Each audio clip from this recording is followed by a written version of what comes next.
మనం ఈరోజు రాజ్యాంగ పీఠిక మరియు విద్యా తత్వశాస్త్రం లోపల మనము భారత రాజ్యాంగము మరియు విద్య లేదా ప్రజాస్వామ్యము విద్య గురించి మనం ఈరోజు తెలుసుకుందాము.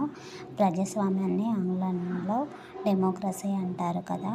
అయితే డెమోక్రసీ అనే ఆంగ్ల పదము డెమోస్ మరియు క్రాటోస్ అనే రెండు గ్రీకు పదాల నుండి గ్రహించబడిందనమాట. డెమోస్ అనగా ప్రజలు అని, క్రాటోస్ అనగా అధికారం అని అర్థము. అయితే ప్రజల వలన ప్రజల కొరకు ఏర్పడిన ప్రభుత్వాన్ని ప్రజాస్వామ్య ప్రభుత్వం అని అబ్రహాం లింకన్ తెలియజేయడం జరిగిందనమాట. అయితే ప్రజాస్వామ్యము రెండు రకాలు. ఒకటి ప్రత్యక్ష ప్రజాస్వామ్యము, రెండోది పరోక్ష ప్రజాస్వామ్యము. అయితే మనము ప్రత్యక్ష ప్రజాస్వామ్యము అని అంటే ఇప్పుడు తెలుసుకుందాము. ప్రత్యక్ష ప్రజాస్వామ్యం అంటే ప్రజలందరూ పరిపాలనలోనూ ప్రత్యక్షంగా పాల్గొంటే దాన్ని ప్రత్యక్ష ప్రజాస్వామ్యం అని అంటారు. పరోక్ష ప్రజాస్వామ్యం అని అంటే ప్రజలు తాను ఎన్నుకున్న ప్రజాప్రతినిధుల ద్వారా పరిపాలించుకోవడాన్ని పరోక్ష ప్రజాస్వామ్యం అని అంటారు. ఉదాహరణకి భారత్ అన్నమాట. అయితే ఈ పరోక్ష ప్రజాస్వామ్యము మళ్ళీ రెండు రకాలన్నమాట. ఒకటి పార్లమెంటరీ ప్రజాస్వామ్యము, అధ్యక్ష తరహా ప్రజాస్వామ్యము. పార్లమెంటరీ ప్రజాస్వామ్యము ఎలా ఉంటుంది అని అంటే కార్యనిర్వహణ శాఖ మరియు శాసనసభకు జవాబుదారీగా ఉంటుందన్నమాట. అంటే మెజారిటీ సాధించినటువంటి పార్టీ నాయకుడు ప్రధానిగా లేదా ముఖ్యమంత్రిగా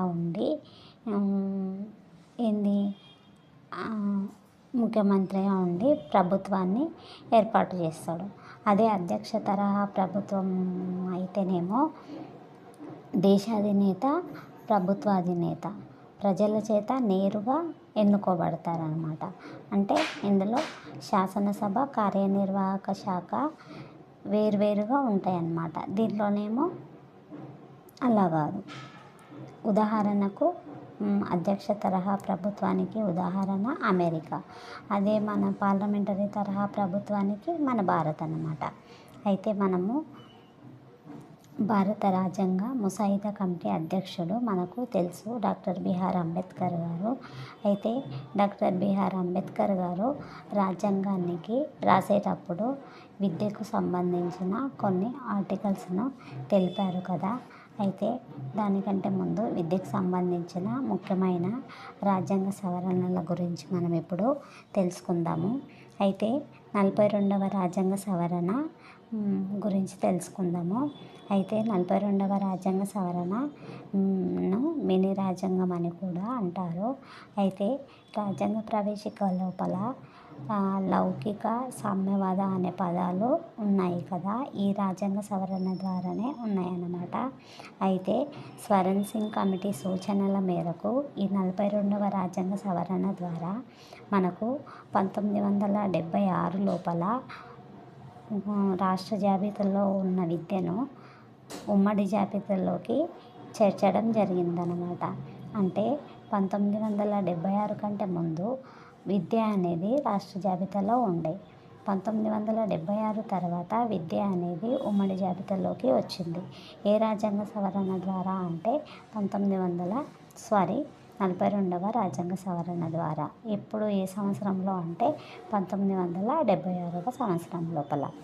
అదేవిధంగా 43వ రాజ్యాంగ సవరణ ద్వారా పంచాయతీ రాజ్ చట్టం రావడం జరిగింది. 73వ రాజ్యాంగ సవరణ ద్వారా. అదేవిధంగా 74వ రాజ్యాంగ సవరణ ద్వారా మున్సిపాలిటీ చట్టం రావడం జరిగిందనమాట. అయితే మనము 86వ రాజ్యాంగ సవరణ గురించి ఇప్పుడు తెలుసుకుందాం. 86వ రాజ్యాంగ సవరణ లోపల 2002లో జరిగిందనమాట. ఇందులో 3 ముఖ్యమైన మార్పులు వచ్చాయి. అవి ఏమేమిటి అంటే article 21A, article 45, article 51A class K ఈ 3 మార్పులు వచ్చినాయి అన్నమాట. ఏ ఆర్టికల్ ప్రకారం ఏం మార్పులు వచ్చినాయి అనేది మనం ఇప్పుడు తెలుసుకుందాం. అయితే ఆర్టికల్ 21A లోపల 6 నుండి 14 సంవత్సరాల బాలబాలికలకు ఉచితంగా నిర్బంధంగా ప్రాథమిక విద్యను అందించాలని చెప్పి 86వ రాజ్యాంగ సవరణ ద్వారా తెలియజేయడం జరిగిందనమాట. అదేవిధంగా 86వ రాజ్యాంగ సవరణ ద్వారా ఆర్టికల్ 45 లోపల 6 సంవత్సరాల లోపు బాలబాలికలకు పౌష్టికాహారాన్ని మరియు విద్యను అందించాలని చెప్పేసి 86వ రాజ్యాంగ సవరణ ద్వారా తెలియజేయడం జరిగింది. ఆర్టికల్ 51A క్లాజ్ K ప్రకారంగా బాలబాలికలను వారి తల్లిదండ్రులు పాఠశాలకు పంపాలని చెప్పేసి తెలపడం జరిగింది. ఆ బాలబాలికలను పాఠశాలకు పంపడం తల్లిదండ్రుల యొక్క విధి అని చెప్పేసి చెప్పడం జరిగిందనమాట. అయితే మనకు ఈ ఈ బాలబాలికలను పాఠశాలలకు చేర్చడం అనేది తల్లిదండ్రుల విధి అని అన్నది కదా. అయితే అది ప్రాథమిక విద్య లోపల ప్రాథమిక విధులు ఉన్నాయి కదా, ఆ విధుల లోపల ఎన్నోవ విధి అని అంటే 11వ విధి అన్నమాట. మనం ఇప్పుడు భారత రాజ్యాంగంలోని ముఖ్యమైన ఆర్టికల్స్ గురించి తెలుసుకుందాము.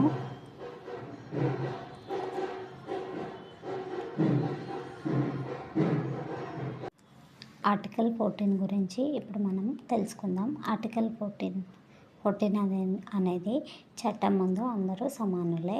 ఆర్టికల్ 15 కుల మత జాతి మరియు ప్రాంతీయ వివక్షతను నిషేధిస్తుందన్నమాట.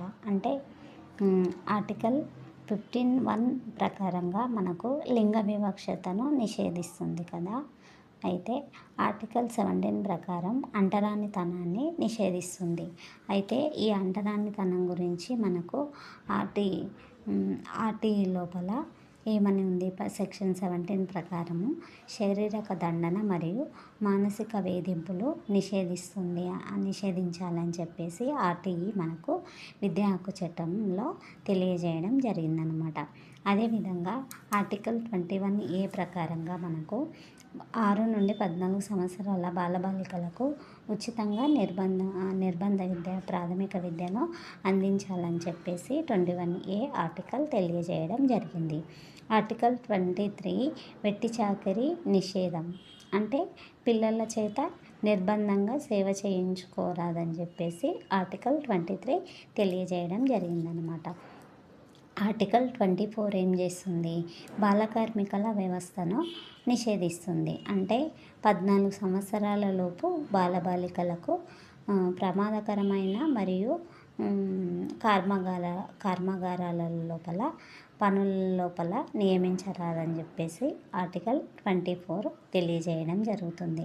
మనము భారత రాజ్యాంగంలోని ముఖ్యమైన ఆర్టికల్ గురించి మాత్రమే తెలుపుకుంటున్నాం అన్నమాట.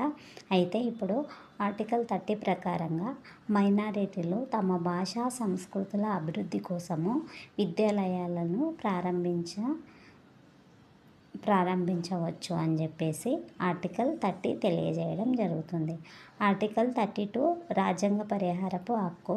మనకు తెలుసు ఈ రాజ్యాంగ పరిహారపు హక్కు డాక్టర్ బిఆర్ అంబేద్కర్ భారత రాజ్యాంగానికి హృదయం వంటిదని చెప్పేసి ఈ రాజ్యాంగ పరిహారపు హక్కును తెలపడం జరిగిందనమాట. అయితే ఆర్టికల్ 41 ఏమని తెలియజేస్తుంది అని అంటే వైకల్యతలు గల వారి విద్య ఉపాధి హక్కు తెలియజేస్తుంది. అంటే ప్రత్యేక విద్యను తెలియజేస్తుంది ఆర్టికల్ 41. ఆర్టికల్ 45 ఏం చేస్తుంది? భారత రాజ్యాంగం అమల్లోకి వచ్చినప్పుడు ఉచిత నిర్బంధ విద్యకు సంబంధించిన 2002 86వ రాజ్యాంగ సవరణ ద్వారా పౌష్టికాహారాన్ని అందించాలని చెప్పేసి ఆర్టికల్ 45 తెలియజేయడం జరిగింది. ఆర్టికల్ 46 ఎస్సీ ఎస్టీ వెనుకబడిన వర్గాల వారి యొక్క ఆర్థికపరమైన నైతిక ప్రత్యేక శ్రద్ధ వహిస్తూ వారి విద్యా అభివృద్ధికి చర్యలు తీసుకోవాలని చెప్పేసి ఆర్టికల్ 46 తెలపడం జరిగింది. అదేవిధంగా ఆర్టికల్ 51K క్లాస్ కే ప్రకారంగా బాలబాలికలను పాఠశాలకు పంపడం ఒక విధి అని చెప్పి తెలియజేయడం జరిగిందనమాట. ఇది బాలబాలికలను పంపడం ఒక విధి అని ఇంతకుముందు 86వ రాజ్యాంగ సవరణ ద్వారా మనం ఇంతకుముందు తెలుసుకున్నాం కదా.